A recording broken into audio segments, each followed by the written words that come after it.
1877 সালের 15 মার্চ থেকে মেলবোর্নে টেস্ট ইতিহাসের প্রথম ম্যাচ অনুষ্ঠিত হয়, যেখানে ইংল্যান্ডের বিপক্ষে মাঠে নেমেছিল অস্ট্রেলিয়া। নানা রেকর্ড ও ইতিহাসের পর 150 বছর পূর্তির অপেক্ষায় টেস্ট ক্রিকেট দিবারাত্রি টেস্ট দিয়ে এই ঐতিহাসিক ম্যাচটি রাঙাতে চায় অস্ট্রেলিয়া ও ইংল্যান্ড। 2027 সালের টেস্ট ক্রিকেটের 150তম বার্ষিকীতে টেস্ট খেলবে অস্ট্রেলিয়া ও ইংল্যান্ড। মেলবোর্ন ক্রিকেট গ্রাউন্ডে 11 থেকে 15 মার্চ ঐতিহাসিক ম্যাচটি হবে দিবারাত্রির। মঙ্গলবার এই তথ্য নিশ্চিত করেছে ক্রিকেট অস্ট্রেলিয়া।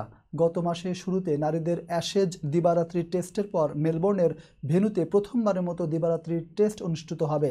ক্রিকেট অস্ট্রেলিয়ার নবনিযুক্ত প্রধান নির্বাহী গ্রিনবার্গ বলেন, এমসিজিতে 150তম বার্ষিকীর টেস্টটি ক্রিকেটের অন্যতম বড় ইভেন্টগুলোর মধ্যে একটি হতে যাচ্ছে।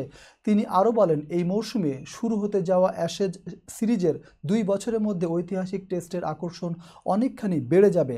ঐতিহাসিক উপলক্ষটি যত এগিয়ে আসছে, আমরা সেটি উদযাপনের জন্য অধীর আগ্রহে অপেক্ষা করছি।